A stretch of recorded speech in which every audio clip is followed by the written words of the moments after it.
کیا ہے اللہ تبارک و تعالیٰ آسمانوں سے اپنے پیارے فرشتوں اور لاڈلوں کو کیوں اس رات کو زمین پر اتارتے ہیں؟ اس لیے کہ جب اللہ تبارک و تعالیٰ زمین پر اتارتے ہیں، جو بندہ اللہ کی عبادت میں مشغول ہوتا ہے، فرشتے اس کی مجلس کو باہر سے آ کر گھیر لیتے ہیں اور اس کا دل جو ہے ایک نرم سا ہو جاتا ہے، ایک مبہوم سا دل بن جاتا ہے، جس کی وجہ سے اس کا دل بہت نرم ہونے کی وجہ سے آنکھوں سے آنسو بہنے شروع ہو جاتے ہیں۔ جب اس کے آنسو بہتے ہیں، اللہ تبارک و تعالیٰ فرشتوں سے عرض کرتا ہے، اے میرے فرشتوں جاؤ تم زمین پر جا کر دیکھو تو صحیح میرا بندہ میرے سامنے کیسے آنسو بہا رہا ہے، میرے سامنے کیسے اپنی عاجزی بیان کر رہا ہے۔ اللہ تبارک و تعالیٰ فرشتوں سے ارشاد فرماتے ہیں، اے فرشتوں تم گواہ بن جاؤ، میں نے آج اپنے اس بندے کے سارے گناہوں کو معاف کر دیا۔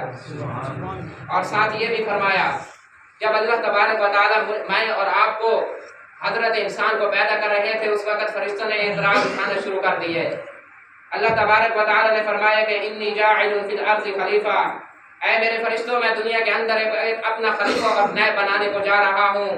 فرشتوں نے کہا اتجعل فیہا من یفسد فیہا ویسفک الدماء، یا اللہ یہ تو زمین میں جا کر فساد مچائیں گے، یہ تو زمین میں جا کر قتل و غارت کریں گے، یہ تو زمین میں جا کر لڑائی کریں گے۔ اللہ تبارک پھر آگے انہوں نے فرشتوں نے کہا وَنَحْنُ نُسَبِّحُ بِحَمْدِكَ وَنُقَدِّسُ لَكَ، یا اللہ ہم تو تسبیح بیان کرتے ہیں، ہم تو عبادت آپ کی بیان کرتے ہیں، ہم تو ہر وقت آپ کو راضی کرنے کی کوشش میں رہتے ہیں۔ اس وجہ سے اللہ تبارک و تعالیٰ فرشتوں کو آسمانوں سے زمین پر اتارتا ہے۔ اے میرے فرشتوں آج تم جا کر زمین میں دیکھو، کوئی میرا بندہ ہاتھ باندھ کر الحمدللہ رب العالمین پڑھ رہا ہے، کوئی بندہ یاسین والقرآن الحکیم انک لمن المرسلین پڑھ رہا ہے، کوئی بندہ سجدے کے اندر آہوزاری کر رہا ہے، کوئی میرے سامنے توبہ کر رہا ہے، کوئی میرے سامنے معافی مانگ رہا ہے۔ اس لیے اللہ تبارک و تعالیٰ آسمانوں سے فرشتوں کو اتارتے ہیں، اے میرے فرشتوں جاؤ تم آج زمین کے اندر جا کر دیکھو میرے بندے کس طرح میرے ساتھ اپنا معاملات برتاؤ کر رہے ہیں۔ اس وقت اللہ تبارک و تعالیٰ نے کہا تھا انی اعلم ما لا تعلمون، اے فرشتوں جو کچھ میں جانتا ہوں وہ تم نہیں جانتے۔ آج بھی فرشتے یہی کہیں گے انی اعلم ما لا تعلمون، یا اللہ بے شک جو کچھ آپ جانتے ہیں وہ ہم نہیں جانتے۔ تو میرے دوستو اس رات کی بہت ہی فضیلت ہے۔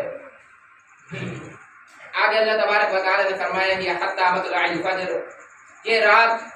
فجر کے طلوع ہونے تک رہتی ہے۔ مغرب ہمیں چاہیے کہ اس رات کو اندر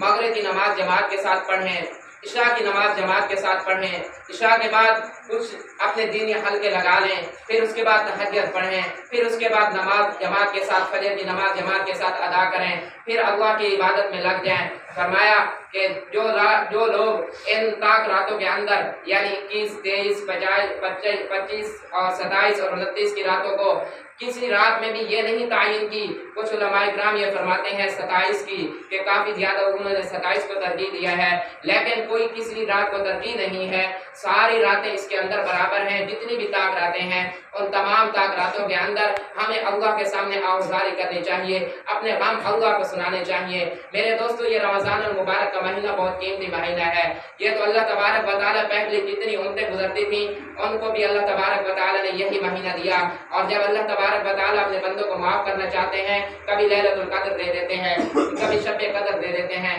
کبھی 5 نمازیں دے دیتے ہیں، اور کبھی رمضان المبارک کا مہینہ دے دیتے ہیں۔ آخری بات کر کے میں اپنی بات کو ختم کرتا ہوں۔ ایک آدمی تھا اور اس کا ایک بیٹا تھا، بیٹے نے بہت زیادہ تعلیم حاصل کرنے کے بعد بیرون ملک چلا گیا، وہاں کچھ نوکری کر رہا تھا، باپ فوت ہو گیا، بیٹا واپس آنا چاہا تو اس نے کہا کہ جب تک میں نہ اس وقت تک جنازہ نہیں پڑھانا۔ جب بیٹا واپس آیا، آ کر اپنے باپ کی چارپائی کو پکڑ کر رونے کھڑا ہو گیا۔ امام صاحب نے کہا بیٹے تسلی رکھو، یہ اللہ کا فیصلہ ہے۔ اس نے کہا بے شک میں مانتا ہوں کہ اللہ کا یہ حکم ہے، لیکن مجھے یہ جو ہے اپنے اوپر افسوس ہے کہ مجھے اپنے والد کا جنازہ نہیں آتا۔